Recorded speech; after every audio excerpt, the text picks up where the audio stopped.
Hi, I'm Brian Salerno, the Director of the Bureau of Safety and Environmental Enforcement, and this is This Week at Interior.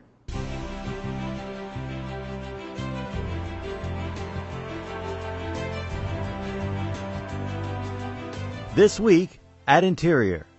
The March on Washington teaches us that we are not trapped by the mistakes of history, that we are masters of our fate. But it also teaches us that the promise of this nation will only be kept when we work together. President Obama, the leading voice among dozens who spoke this week at the Lincoln Memorial to mark the 50th anniversary of the March on Washington and Dr. Martin Luther King's I Have a Dream speech. It was all hands on deck for National Park Service employees and hundreds of volunteers and staff as a week's worth of festivities marking the 1963 march reached its peak. People lined the reflecting pool and crowded onto Washington Monument grounds under gray and sometimes rainy skies.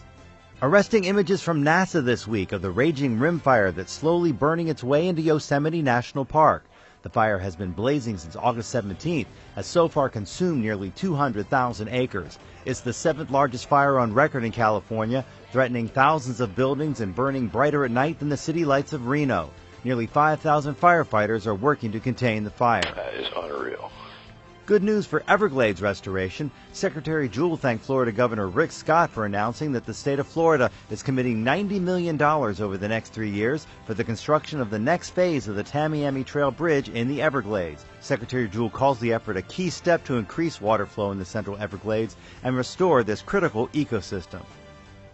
Water making news in a rather unexpected place this week, the surface of the moon.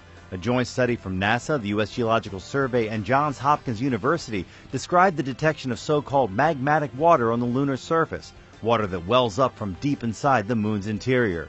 The water was detected by NASA's Moon Mineralogy Mapper, an instrument on board an Indian research spacecraft. Secretary Jewell was the featured speaker this week at a naturalization ceremony for 20 brand new American citizens in Seattle. The secretary, who emigrated from England to Seattle as a child, called it a privilege to speak at the ceremony held at the Refugee Women's Alliance. She used the occasion to call for comprehensive immigration reform. A recent White House report shows that providing a pathway to earn citizenship would boost U.S. GDP by $1.4 trillion over the next 10 years. The secretary travels to Alaska this week to start a multi-day visit. She'll hold public meetings in King Cove and Cold Bay, then spend time visiting Eisenbeck National Wildlife Refuge, the North Slope, the National Petroleum Reserve Alaska, and the Arctic National Wildlife Refuge. That's This Week at Interior.